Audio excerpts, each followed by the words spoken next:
Đồng tiền Việt Nam không chỉ mục đích sử dụng để mua, bán, trao đổi trong cuộc sống thường nhật, mà những biểu tượng được chọn in trên đó còn mang một ý nghĩa khác là tôn trọng, là quảng bá, giữ gìn các danh lam thắng cảnh, di tích lịch sử đại diện cho toàn dân tộc Việt Nam.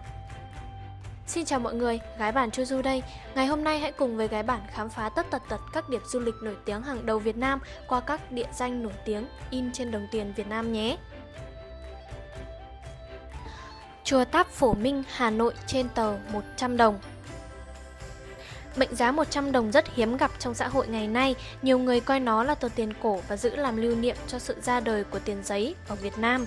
In trên đó là Tháp Phổ Minh, còn được gọi là Chùa Tháp, tọa lạc tại thôn Tức Mặc, cách thành phố Nam Định khoảng 5 km về phía Tây Bắc. Được xây dựng vào triều Lý và được mở rộng vào đời nhà Trần, chùa có quy mô rất bề thế và trở thành nơi tu hành hay viếng hương tụng niệm của quan lại thời bấy giờ. Với sức nặng gần 700 tấn, hơn 700 năm qua, ngôi chùa vẫn đứng sừng sững giữa một vùng đất yên bình, dưới đôi bàn tay khéo léo của ông cha ta ngày trước, để lại một kiến trúc vô cùng tinh xảo, và là minh chứng lịch sử cho hào khí Đông Á một thời lẫy lừng cùng với sự hòa nhập của ba tôn giáo, Nho, Phật, Lão. Tháp gồm 14 tầng, cao 21,2 m, càng lên cao các tầng càng hẹp dần, trên cùng là một chòm hình bầu rượu, có nhiều cạnh vô cùng tinh xảo. Ngày nay vào mùa lễ hội, khách tứ phương đến chùa hành hương ngày càng đông, giúp tỉnh nhà phát triển du lịch cũng như giữ gìn những công trình đậm chất văn hóa xưa. Đồng quê Việt Nam trên tờ tiền 200 đồng. Hình ảnh người dân Việt Nam với chiếc máy công nông đang thu hoạch mùa màng trở thành một hình ảnh giản dị, bình yên. Làng quê Việt Nam là đề tài xưa nhưng không cũ cho văn thơ và cho cả ngành du lịch.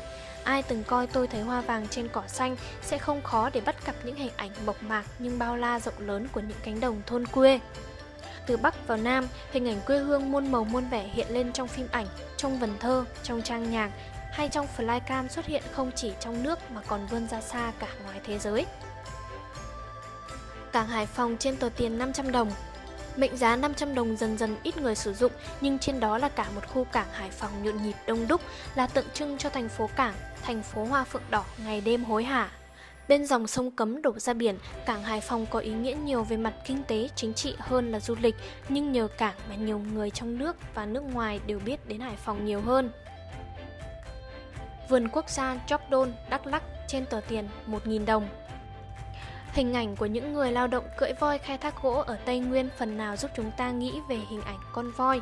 Những khu rừng nguyên sinh, mảnh đất Tây Nguyên đầy nắng gió hấp dẫn du khách với vẻ đẹp của những bản nhà rông, là cưỡi voi tham quan khu vườn quốc gia Jogdon, hòa mình vào đại ngàn xanh thẳm, băng qua những tán cây xanh mướt của khu rừng, tìm hiểu hệ sinh thái đa dạng với nhiều loại thú quý hiếm, nhưng qua đó xây dựng ý thức bảo vệ rừng, mảng xanh của cuộc sống con người.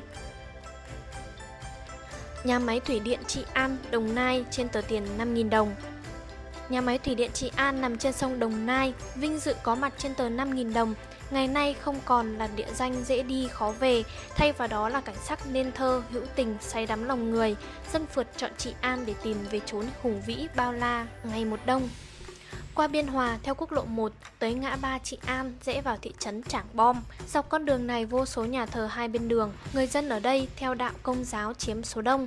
Tiếp theo đi theo biển chỉ dẫn đường Chiến Khu D, đúng như tên gọi, con đường quanh co uyển chuyển như một con rồng vươn mình uốn lượn, chạy dài hun hút toàn rừng cây với những hoa giấy rực rỡ, cỏ dại, bông lau, hoa cỏ may mọc khắp tạo sức hấp dẫn, lôi cuốn. Bạn hòa mình vào không khí dễ chịu, mát mẻ của miền Sơn Cước Mã Đà. Vào dịp cuối tuần, các bạn trẻ thường tổ chức các buổi cắm trại, picnic hay các hoạt động nhóm.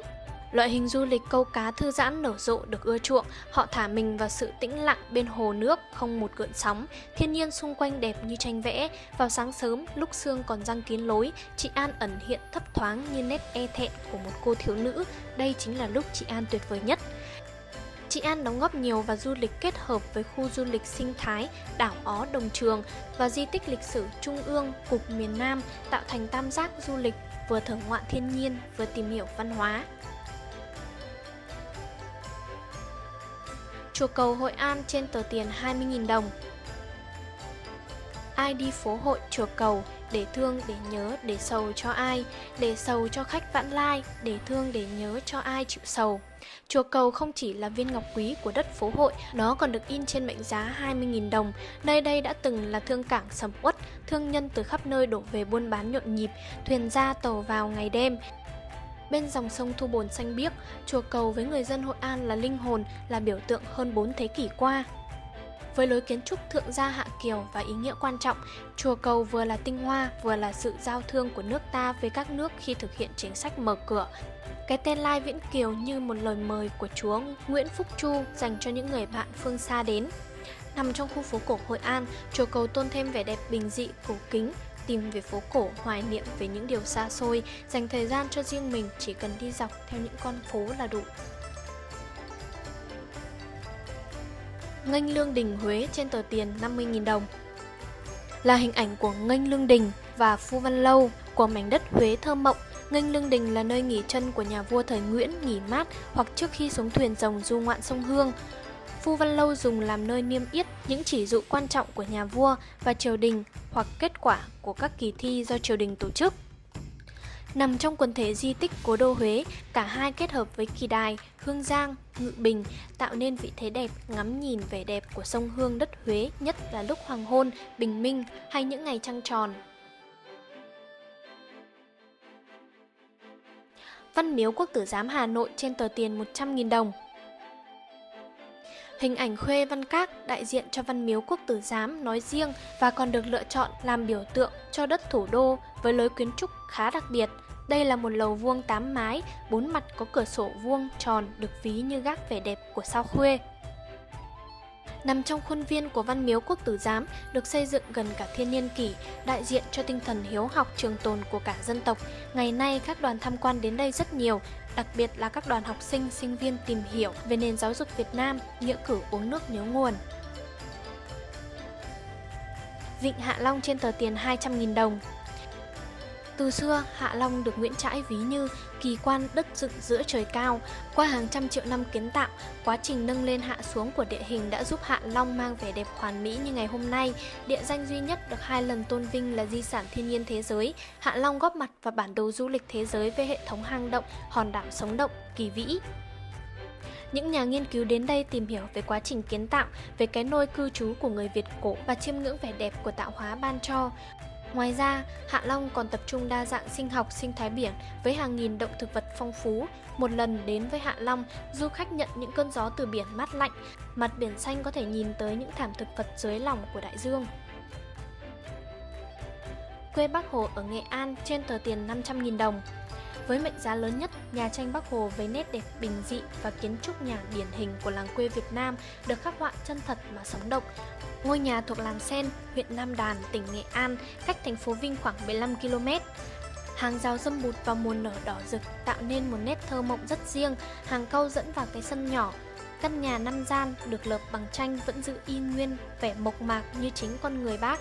Ngôi nhà gắn liền với thuở niên thiếu, hình thành tư tưởng của người trong vấn đề thời cuộc lúc bấy giờ.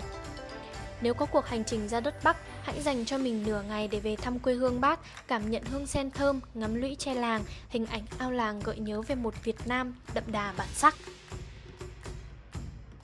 Tiền tệ không chỉ là đơn vị thanh toán của từng quốc gia mà còn đại diện cho văn hóa, lịch sử mỗi nước thông qua những hình ảnh được in trên bề mặt nó. Trong video tiếp theo, hãy cùng với Gái Bản khám phá những điểm du lịch được in trên đồng tiền của các quốc gia khác nhé. Còn bây giờ, xin chào và hẹn gặp lại!